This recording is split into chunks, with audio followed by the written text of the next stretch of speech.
Hi, I'm Whack. Hi, and I'm Pat.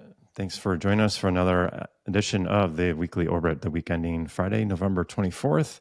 Happy Thanksgiving to everyone out there in America. How was your Thanksgiving, Whack? Yeah, it was great. Thank you.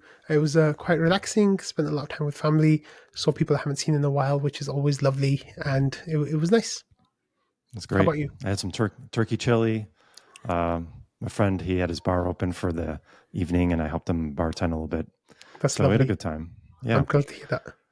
So we got quite a few things to go over this week. Let's start with some stats.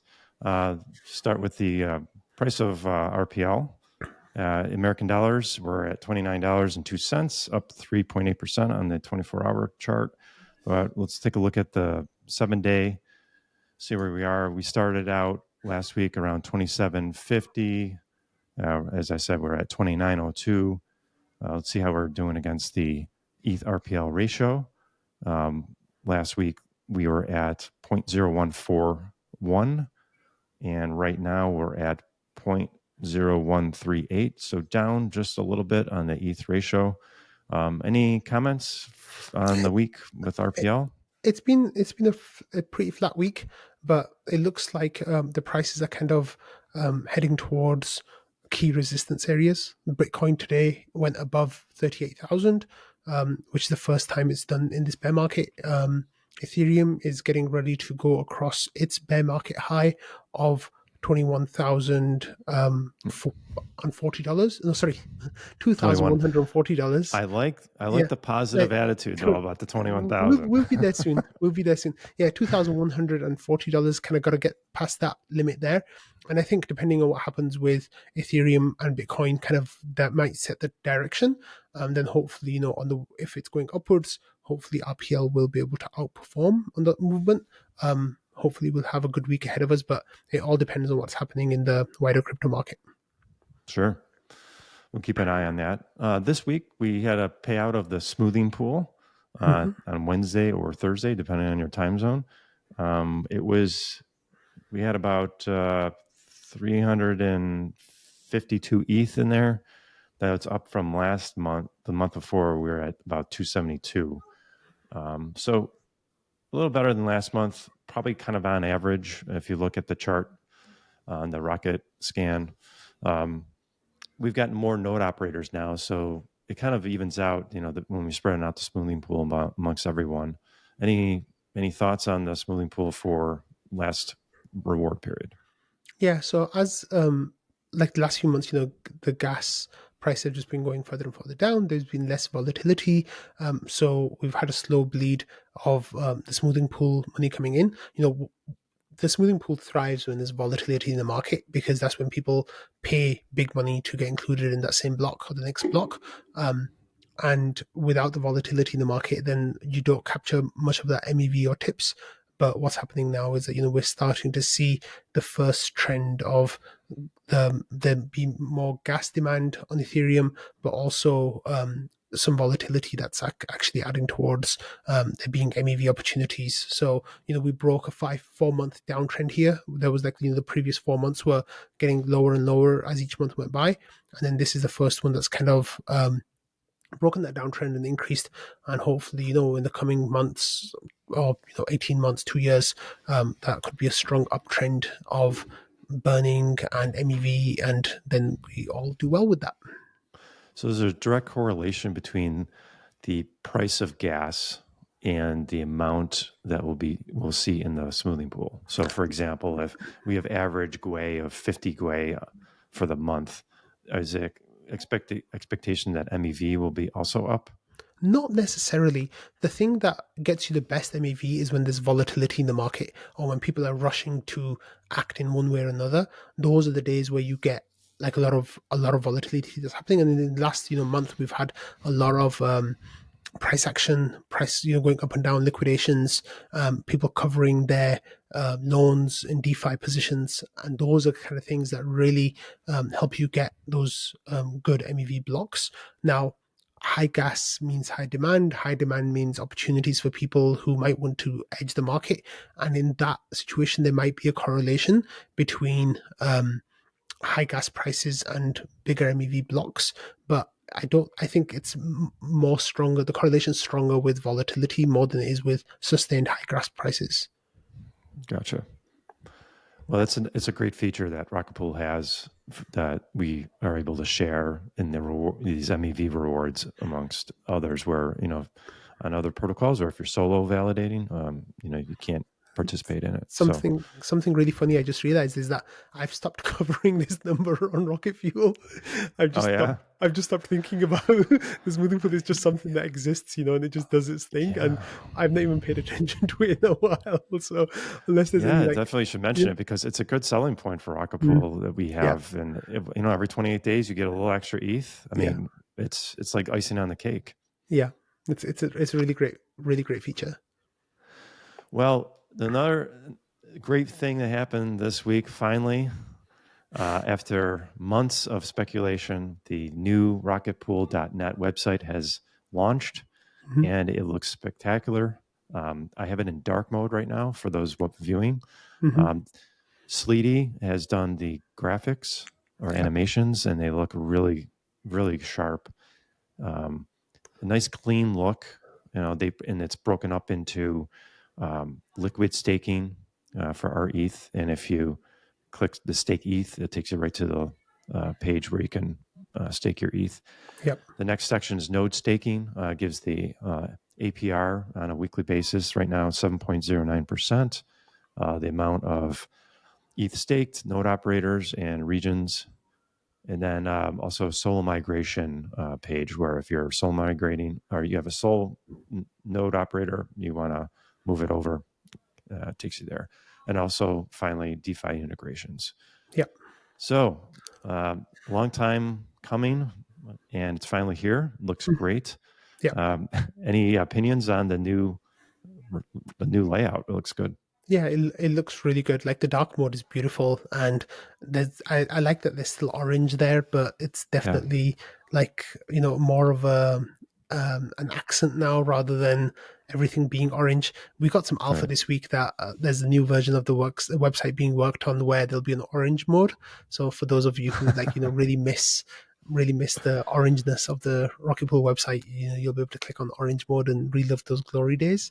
But there's a whole lot of detail on this website as well. Like if you scroll right to the top, Pat, you'll see that there's all these different sections, like liquid staking section, node staking section, governance section, protocol section, and there's a lot of information that you can kind of dig into on the website in these different sections. And this is going to be a really nice resource for the community to kind of go and have a look and see what's going on in these different areas. And newcomers especially, will be able to see this website's like a really easily navigable website, and it's full of really rich content. It looks really good. I think this makes much stronger first impression for Rocket Pool now than the previous website did. I agree too. Yeah, Yeah. with the oranges now it pops because Hmm. against a all black background, or if you have the regular mode of all white, it really pops and it gives it a little signature. So in this case, maybe less orange is more, Absolutely. Yeah. right? So on to the next thing. Now, this has been a major topic. We're going to spend some time um, with. Last week we talked about Lido CSM, Hmm. and their Lido's planning to launch that in the fourth quarter of next year. And this has really launched a fire under the butt of the Rocket Pool community and team. Hmm. And I think I like it. I feel that from the discussion, we're letting the leash off the dogs in a way. Like, let's brainstorm. Let's use the mega brains out there that we have from the team to the community Yep. to uh, just come up with new ways that is going to make Rocket Pool competitive in the long run, but also the short run. And right here, I've got Langer's. Darren has posted a draft. Well, there's a thread, options draft. And I'll just start to read the beginning portion. He says, I had a workshop with the team yesterday morning on these options, and here are our thoughts so far. Goals: there are two ways of looking at these options, safety and product. As people have discussed, both of these are important to achieve our goals. And it goes on to say the main obstacles, as everyone knows, are number one, we need to increase the capacity to mint our ETH. Two, attract more node operators and ensure they do not stake with Lido. And three, potentially compete with Lido on LST yield. This is extremely hard for many reasons, but I will leave it here as is. I believe it becomes more important as we solve the supply side of the equation.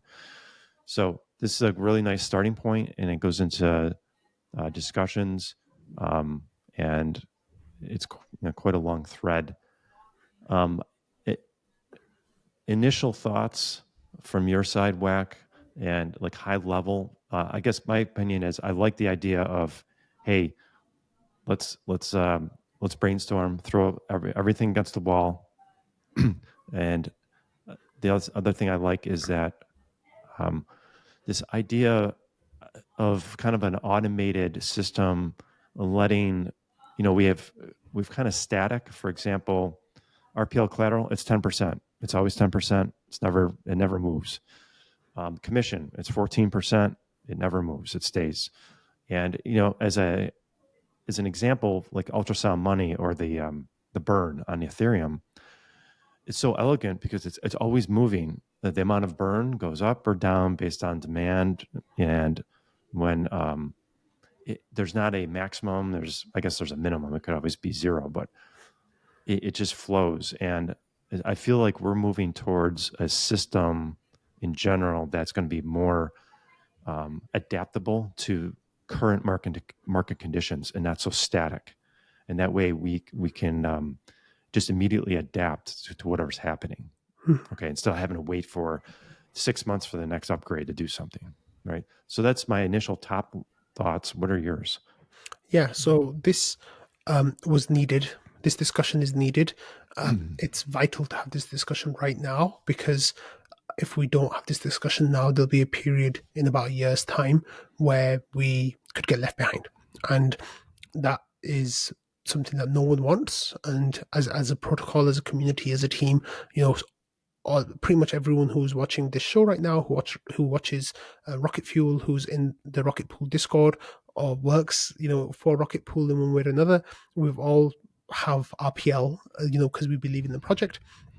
And with that in mind, like if Rocket Pool isn't growing, if it stagnates, or if it starts shrinking, then that does not spell good things for Rocket Pool. So the option is that you either do nothing and then get eaten alive basically by Lido CSM or other more nimble or adaptive staking protocols, or you make the tough decision now, you do the tough work now of coming up with a better system, and then you do the hard work and start adapting, start changing, start evolving, really. And evolution is painful, like it's tough. There's going to be some really difficult conversations that come up in the community.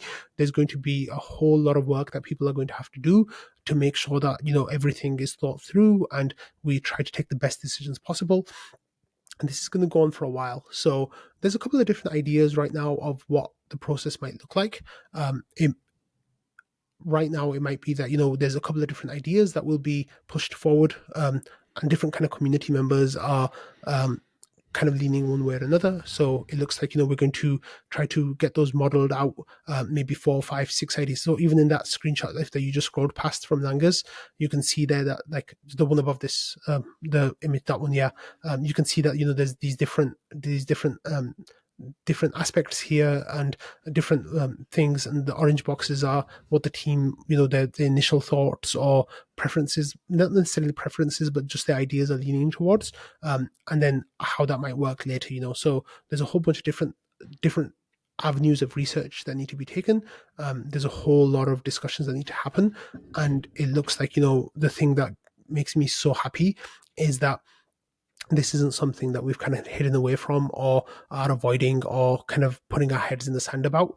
This is something that's really difficult, and we are understanding that it's difficult, and we want to approach it and we want to fix it. So with those kind of ideas in mind, I think that we're in a position where we'll hopefully be in a position where I think we can really put forward some really good solutions in a few months' time. And potential solutions, I should say, and then that's where the wider community can kind of talk it out and share their opinions, share their ideas, share their preferences, and hopefully going into next year, about a year from now, maybe a little bit less time, we'll be kind of implementing some of the things that we're talking about now. So there's a long path ahead of us.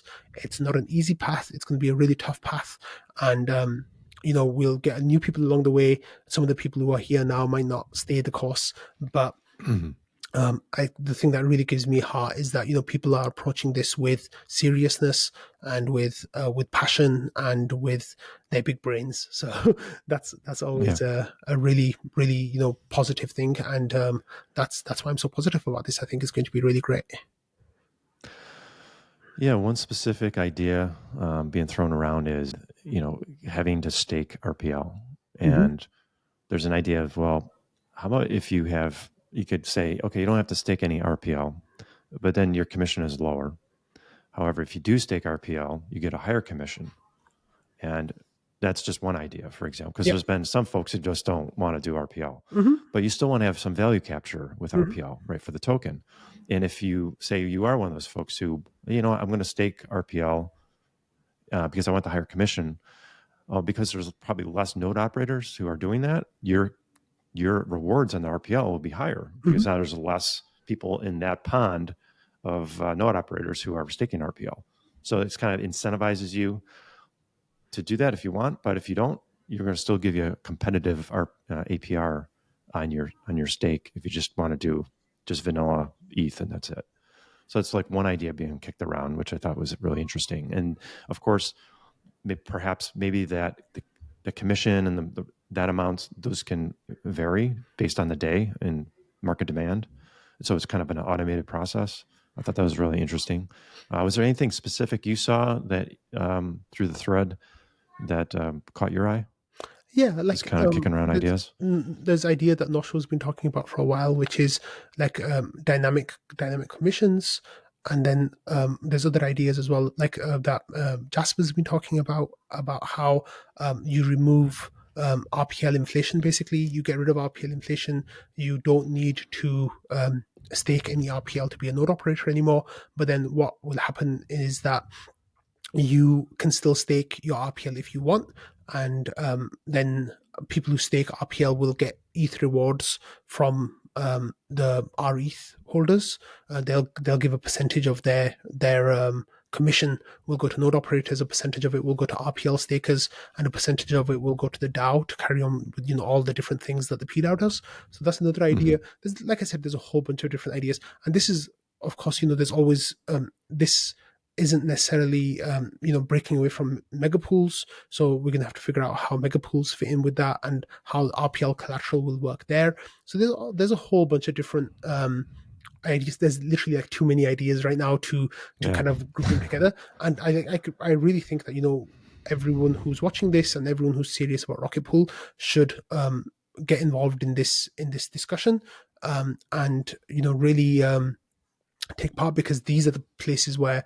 your voice counts going forwards, and it's really important that people get involved and share their opinions. There's no such thing as bad ideas. There's no such thing as bad questions. As long as you're approaching in good faith, you might encounter a little bit of snark, but like Yeah. it should be okay. Like you can deal with it. But Yeah. I'm not a person who can really or doesn't really contribute at those levels of like intense thought, but I bring encouragement and I bring a lens that I can like show wider communities and try to like relay that message. But there's different ways of contributing, right? Like you don't have to come up with a brand new novel tokenomic system on your own. You can just bring your ideas, bring your questions, and we can all work together to make Rocket Pool be as good as possible. Now, one of the things that we should know is that there's some early questions kind of coming up about what does this do to the price of RPL? Like, how does this impact RPL? Like, is RPL going to crater because of this? And the way that I've already started thinking about it, and the way that I've started kind of like communicating a message about that is, right now Rocket Pool is kind of stagnant, like in terms of growth, right? Like we've kind of gone flat. We have around 540,000 RETH, which is a product that we sell, and it's kind of been hovering around that range for a few months now. Not much growth, not much reduction in supplies, but not much growth in supply. Now, that's not what we want, right? We don't want Rocket Pool to stay at 3% or 4% of the market share. We want Rocket Pool to reach 22% of the market share. Now, the price of the RPL token, the way it is right now, kind of factors in where the price is and some expectation of market growth. That's a speculative aspect that goes onto that. However, if we tweak our tokenomics, if we make Rocket Pool a much more attractive protocol for node operators, because they'll just be making so much more money, then we'll have an abundance of node operators, which we definitely do not have right now. Also, on the other side, if we improve, how we give commission and how we factor those values, then we'll make our ETH a better product for people who want to liquid stake. And there's a huge demand for liquid staking. We literally have millions of liquid staking tokens. I'd like millions of ETH worth of liquid staking tokens are out there now. We know that we could, if we made our ETH more attractive, if we increase the yield on our ETH, then we'd have a huge demand of people wanting our ETH. So we could really juice up both of those numbers to help Rocket Pool propel forward in terms of market share and size of stake. And with that happening, then I think any small impact that might happen to RPL because of the changing tokenomics will hopefully be not only eradicated but massively boosted for RPL because of the huge growth that will come. So there's different ways of looking at it. That's how I'm looking at it, and that's kind of the position that I'm taking, and that's the position I really believe is that by helping Rocket Pool grow as much as possible, up to that 22% amount that we've kind of signaled that we want to be at, then RPL will definitely go along for the ride, and I think it's going to be good for everyone involved. Okay. Well, let's move on to the next topic, and just a little fun stuff here. Black Friday crypto stuff. Okay. It's a great day for sales. And there's a whole thread that you started on Discord. We've got $100 off a Lattice. There's a 2 terabyte drive you can buy for $88.99. 40% off a Coinly. A lot of tax software is running deals. I got deals on ledgers. Trading Views got 70% off sale. There's a funny one in here. Oh, here it is. There's a USB cable you can get for $1,159. That's funny. Obviously a misprint, but yeah. So check out the Discord site. People are just posting deals they found online. If you're looking to buy some hardware or get some deals on software, it'll be all here. So that will wrap it up for this week's show.